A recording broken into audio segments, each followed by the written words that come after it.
ये लोग राम को भगवान नहीं मानते। ये कहते हैं राम भी मनुष्य थे। तो जब आप राम को मनुष्य मानते हो तो फिर मंदिर में क्यों बैठे हो? लेकिन मंदिर में बैठेंगे और राम को भगवान नहीं मानेंगे। बछावा वासियों को लाखों करोड़ों पुण्य का फल है कि आज भगवान शंकराचार्य बछावा की धरती पर पहुंचे हैं। और बछावा की धरती भगवान शंकराचार्य के चिन्हों से धन्य हो गई है। हमारे साथ मौजूद हैं भगवान शंकराचार्य अभिमुक्ति स्वानंद। हम उनसे बात करने का प्रयास करेंगे।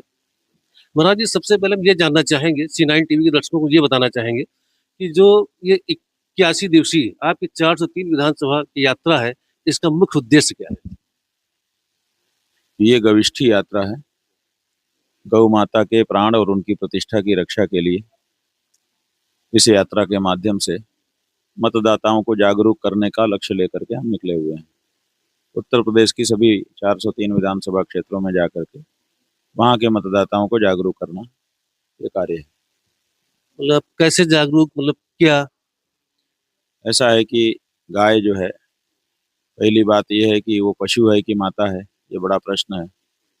क्योंकि हमारी सरकार गाय को पशु कह रही है और हमारे जो वेद शास्त्र पुराण है, हमारी जो परंपरा है, हमारे जो पूर्वज हैं, हमारा जो संस्कार है, वो गाय को पशु नहीं कहता है, माता कहता है। तो सबसे पहली बात तो अब यही है कि ये तय हो जाए कि गाय पशु है कि माता है। तो इस बारे में लोगों को जागरूकता फैला रहे हैं। लोग कहते हैं नहीं, गाय को पशु तो हम नहीं कह सकते। हमारे शास्त्रों में भी कहा गया है कि जो गाय को पशु कहता है वो नरक का भागी होता है। इसलिए गाय को पशु कहना ठीक नहीं है। अंग्रेजों ने ये काम किया था 1919 में, जब पहली बार भारत में उन्होंने अपने राज्य स्थापित होने के बाद पशु गणना कराई, तो उसमें उन्होंने गाय को पशु में लिख दिया।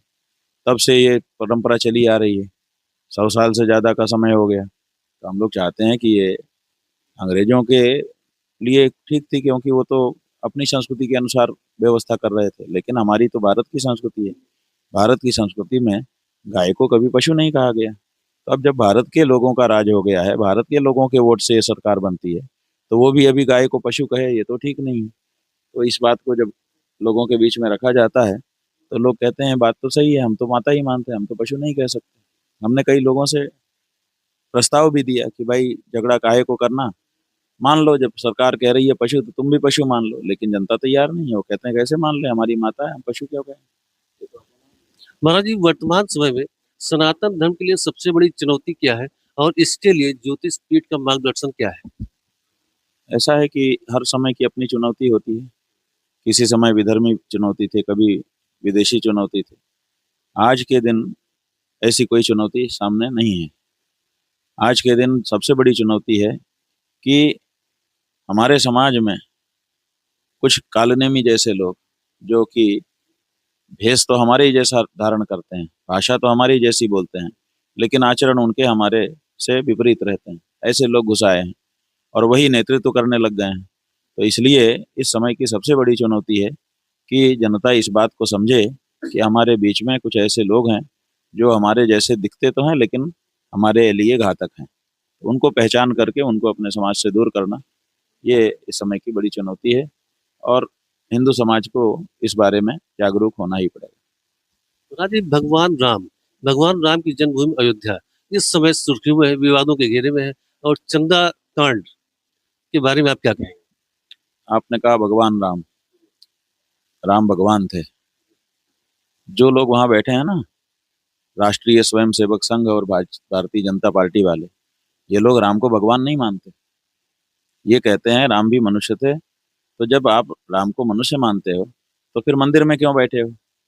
लेकिन मंदिर में बैठेंगे और राम को भगवान नहीं मानेंगे।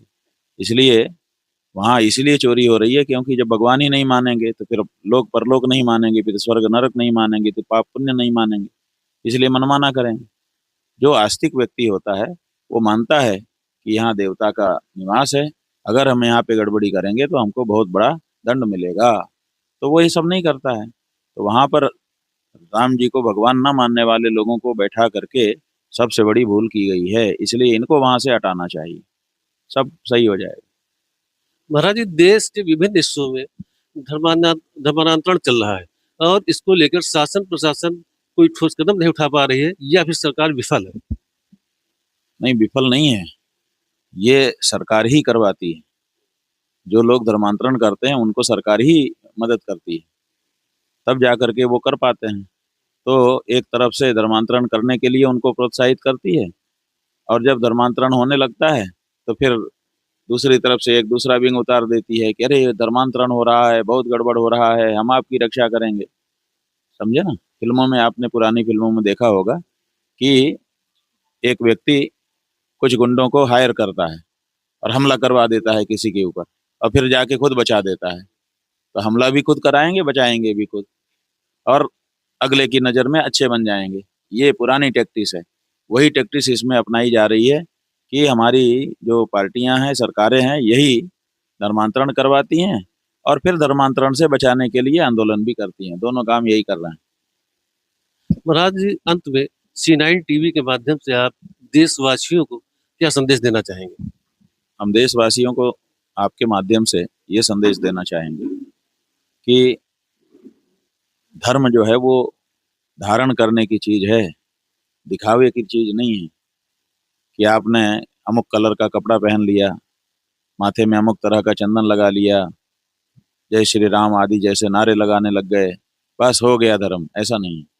धर्म जो है वो सद्गुण है, सदाचार हैं, उनको जीवन में धारण करने से आप धार्मिक होते हैं। तो इसलिए दिखावे में मत जाइए, सचमुच के सदाचारी बनिए। आप C9 टीवी के माध्यम से ज्योतिष पीठ के शंकराचार्य अभिमुक्तेश्वरानंद का आशीर्वाद ले रहे थे। आलोक चौधरी, C9 टीवी, रायबरेली।